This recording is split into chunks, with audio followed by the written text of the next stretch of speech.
ABCproxy and MaskFog browser to establish a network connection. First, open the ABCproxy client. These are the IPs that your account has. You can also search for the ones you want. Pick one at random, right-click on Forward Port to Proxy and select a port.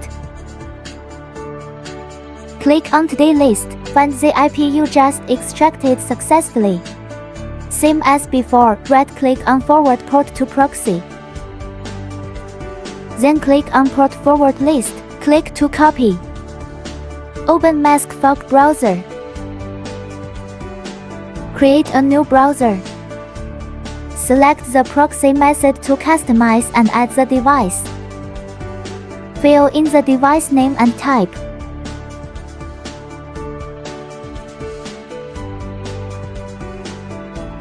Then enter the IP address and port you just extracted successfully.